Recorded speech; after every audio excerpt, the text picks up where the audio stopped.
Black woman accused of stealing her own car. What the officer did next shocked everyone. But first, remember to subscribe to our channel so we can keep sharing incredible stories. Atlanta, Georgia, shimmered under the golden hues of an early evening sun. Veronica Harris, a 65-year-old retired schoolteacher, pulled into the driveway of her modest suburban home.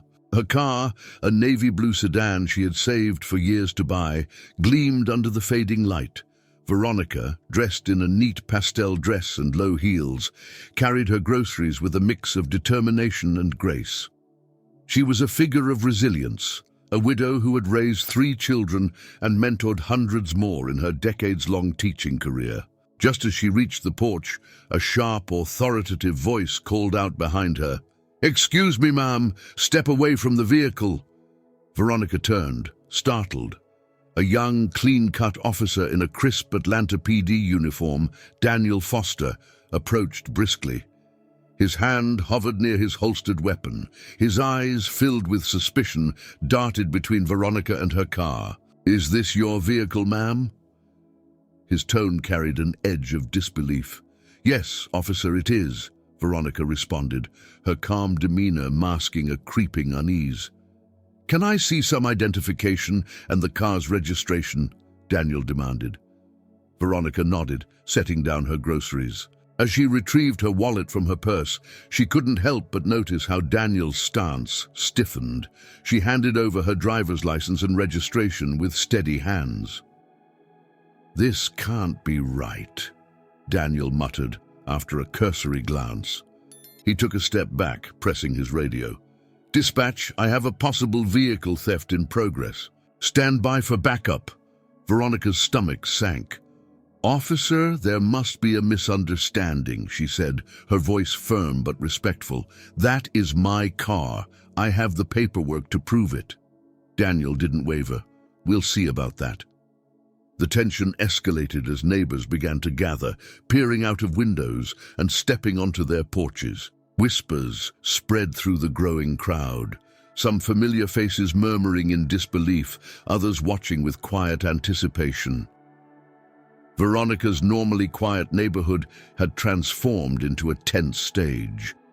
Veronica stood tall, the embodiment of composure despite the humiliation.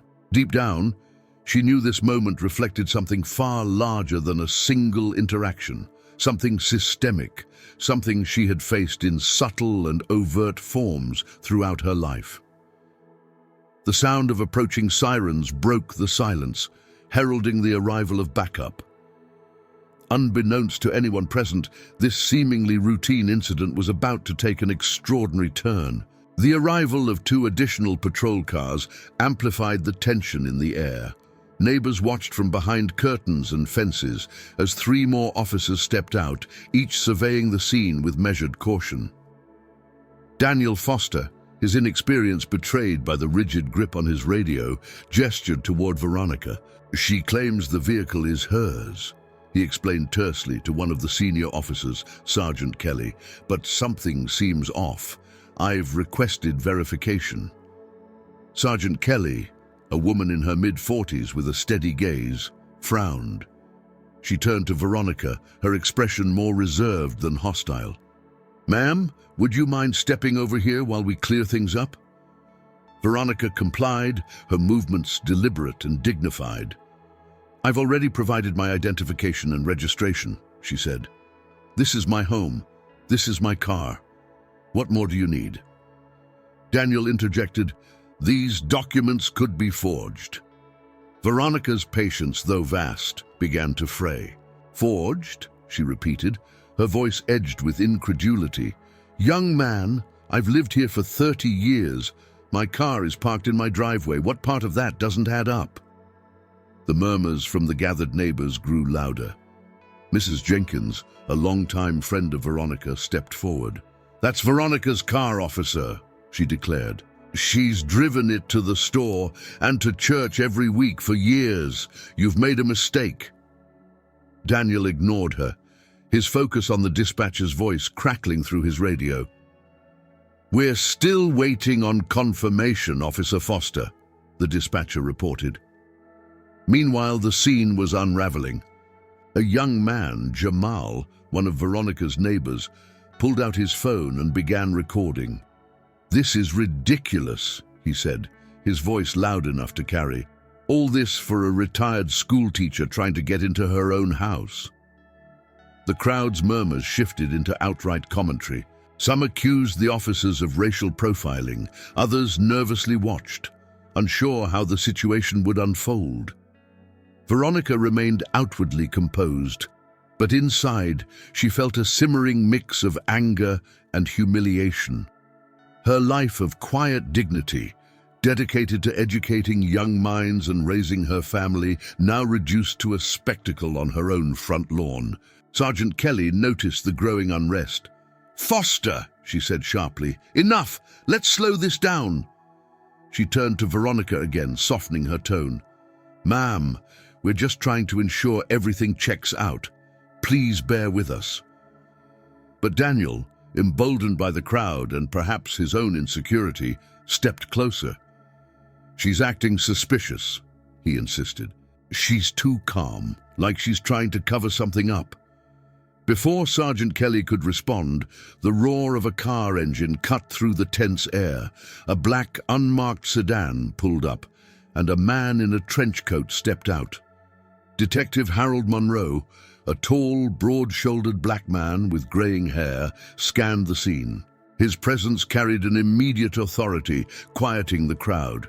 "What's going on here?" he asked, his voice steady. "Possible stolen vehicle, detective," Daniel reported, gesturing toward Veronica. Harold's sharp eyes landed on Veronica. For a moment, his expression was unreadable, but then his brow furrowed. "Ms. Harris?" he asked, his voice tinged with disbelief. Veronica recognized him instantly. "Harold, is that you?" The tension in her voice gave way to recognition, and Harold's face softened. "I don't believe this," he said, shaking his head. He turned to Daniel, his tone icy.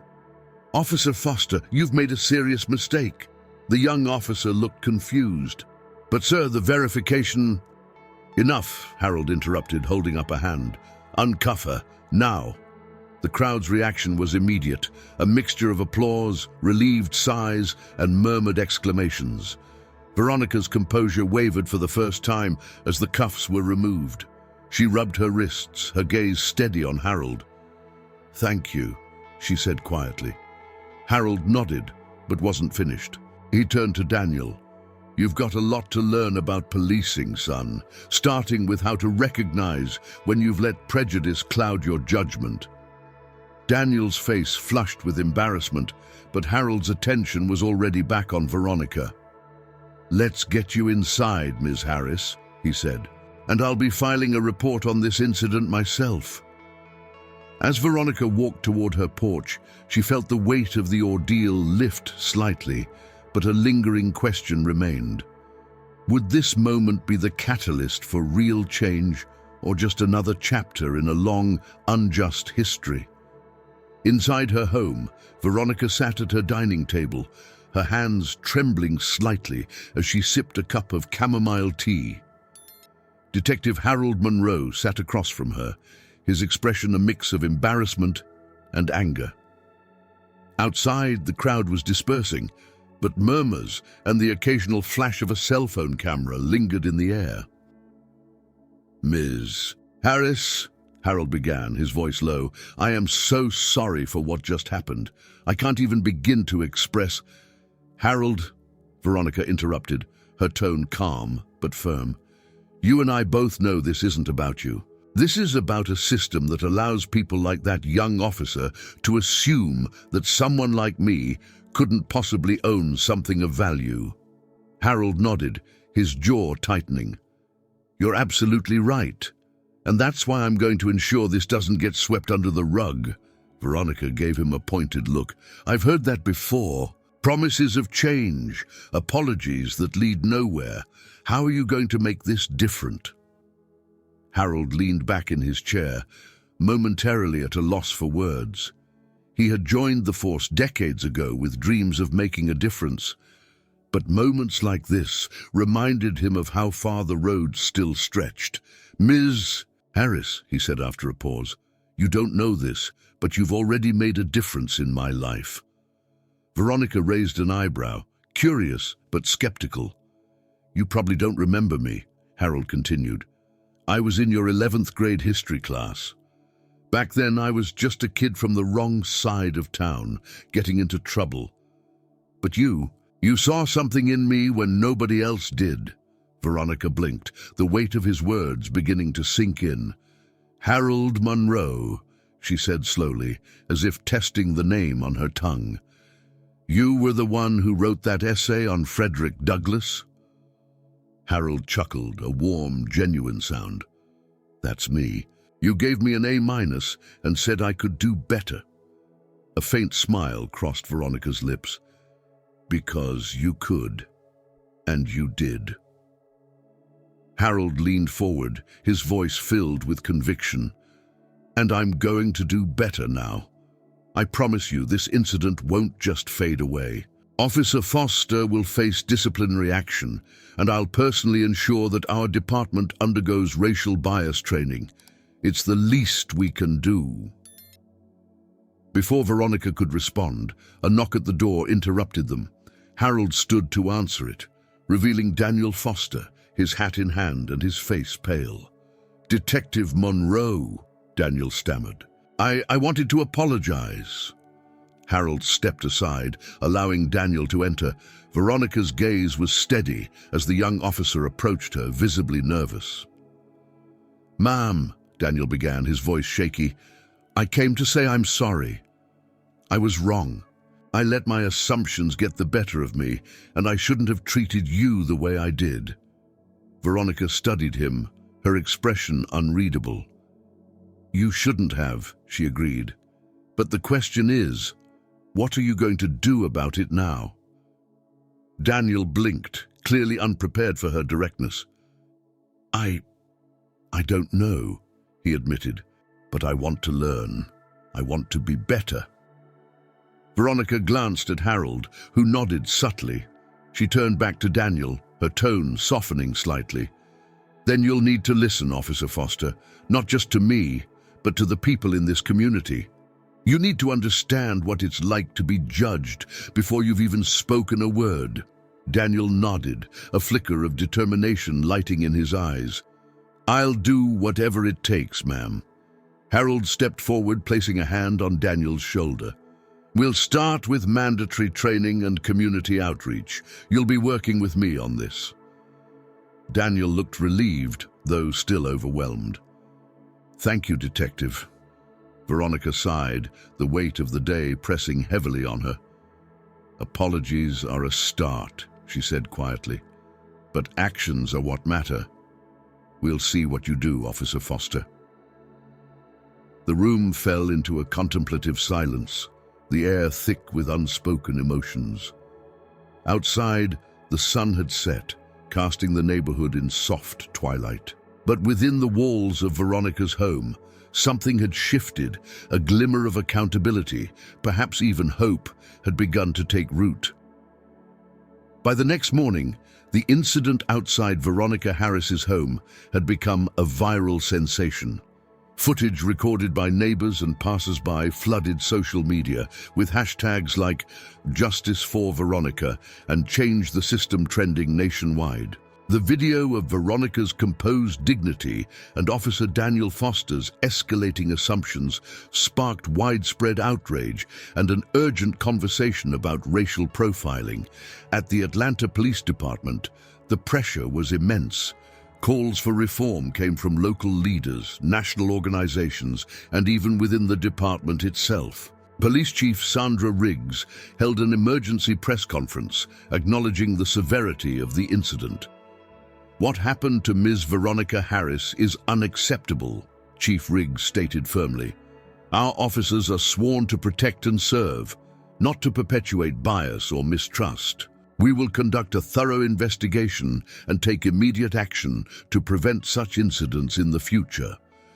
For Veronica, the whirlwind of attention was both empowering and exhausting. News crews camped outside her house, eager for interviews.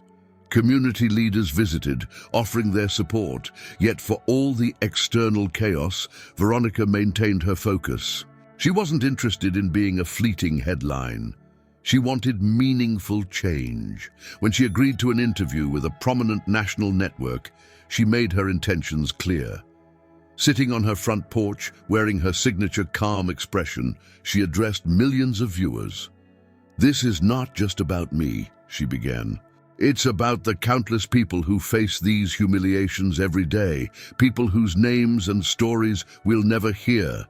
If we want a better world, we must challenge these biases, not just in law enforcement, but in all aspects of our lives."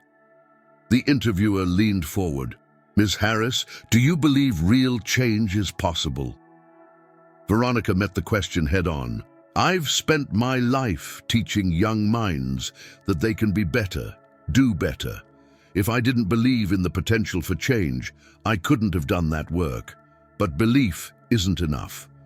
Change requires action, accountability, and courage, especially from those in positions of power." Her words resonated deeply, sparking widespread dialogue. Meanwhile, Daniel Foster faced the consequences of his actions. He was placed on administrative leave pending an internal review, and he began attending mandatory training sessions focused on racial bias and de-escalation tactics. Initially, Daniel resisted. The sessions were uncomfortable, forcing him to confront his own assumptions and the systemic issues within policing. But as he listened to speakers, many of whom had lived through similar experiences to Veronica's, something shifted. He began to understand not just the harm he had caused, but the deeper roots of the problem. The department also initiated community meetings, inviting residents to voice their concerns and share their experiences. Veronica attended the first session, sitting in the front row as Daniel stood nervously at the podium to address the crowd. "I'm here because I made a mistake," Daniel began, his voice shaky but sincere.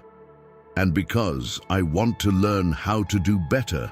I'm not proud of what happened, but I'm committed to making things right."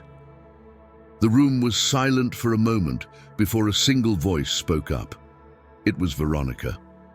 "Acknowledging the problem is the first step, Officer Foster.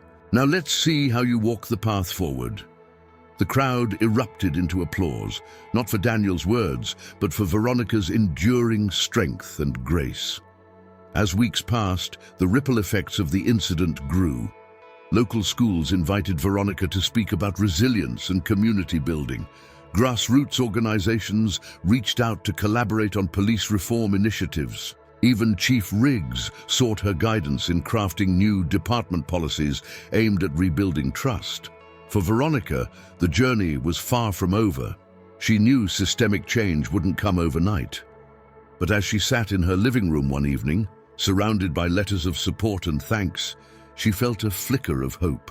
This moment, she thought, might truly be the beginning of something larger. Months later, the echoes of that fateful evening in front of Veronica Harris's home were still reverberating, but not in the way anyone had expected. What began as a painful instance of racial profiling had blossomed into a movement of understanding, change, and unlikely partnerships. Daniel Foster, now a humbled and reflective man, sat in the community center's crowded auditorium. Around him were fellow officers, local leaders, activists, and residents from all walks of life. The room buzzed with a shared sense of purpose. At the front of the room stood Veronica, poised and commanding, ready to speak. "This isn't just about reforming police practices," she began, her voice clear and steady. "It's about transforming relationships between officers and citizens, between communities and systems, and even within ourselves." Her words were met with nods and murmurs of agreement. Veronica's presence had become magnetic, her wisdom a guiding light for many who sought to create a better society. The program she had co-developed with Detective Harold Monroe and Chief Sandra Riggs, called Bridges Beyond Bias, had already begun yielding results. Officers like Daniel were paired with community mentors, attending workshops and engaging in open dialogues.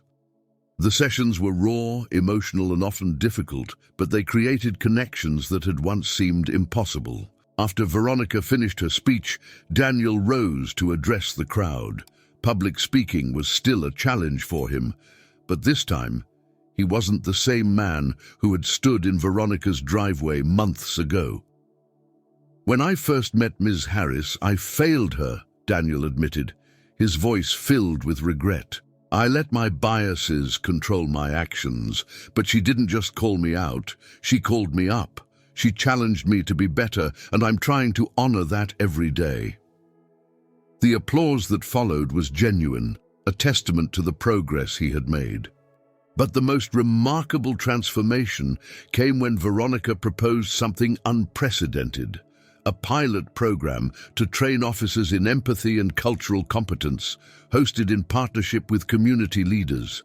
Daniel, now fully invested in his growth, volunteered to co-lead the initiative. The culmination of this effort came with a landmark event, a community fair hosted in the very neighborhood where the incident had occurred. Booths lined the streets, offering resources for housing, healthcare, education, and public safety. Police officers, including Daniel, mingled with residents, laughing, listening, and learning. In the center of it all, Veronica stood under a banner that read, "United we move forward." She watched as children played, elders shared stories, and people from all backgrounds connected in ways that seemed unthinkable before. Harold Monroe approached her, a warm smile on his face. "You've done something incredible here, Ms. Harris." Veronica shook her head. "We've done this, Harold. All of us." Meanwhile, Daniel stood nearby, speaking with a group of young men about his journey. His uniform no longer symbolized authority alone, but a commitment to protect and serve with compassion. As the day wound down, Veronica found a quiet moment to reflect. What had started as a painful encounter had transformed into a movement that united her community. Change had come, not through division, but through courage, dialogue, and the willingness to confront uncomfortable truths. That evening, as she returned to her now familiar porch, Veronica gazed at her driveway. The navy blue sedan sat where it belonged, a simple but powerful reminder of how far they had all come. Smiling to herself, she whispered, "This is just the beginning." And indeed, it was.